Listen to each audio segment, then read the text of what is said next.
Hey folks, I'm Joe Anderson and this is Beyond the Bell. Today I want to talk about emotional investing.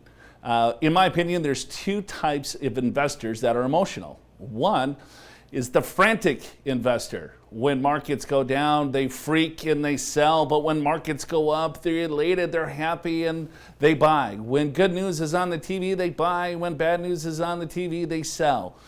This is a recipe for disaster because what are you doing? You're selling, right, when your accounts are low, and you're buying when the market recovers. Of course, we've heard this a million times. You don't necessarily want to do that, but when our emotions are tied to our money the way it is, it's almost impossible not to react that way. So just have a disciplined process to make sure that you're doing the right things with your overall investments. The second is the people that love certain stocks. If I went to Atlanta, Georgia today, what do you think most people buy in Atlanta, Georgia?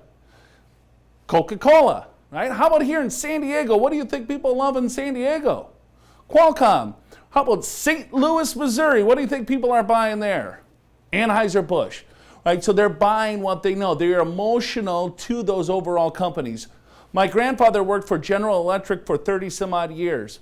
They lived and died by that stock. It almost broke them. When you have that type of emotional tie to a particular company, I get it, but you have to be extremely careful of looking at the grand picture of your overall financial dreams. So let's keep emotions with our relationships and get emotion out of our investments. That is today's Beyond the Bell.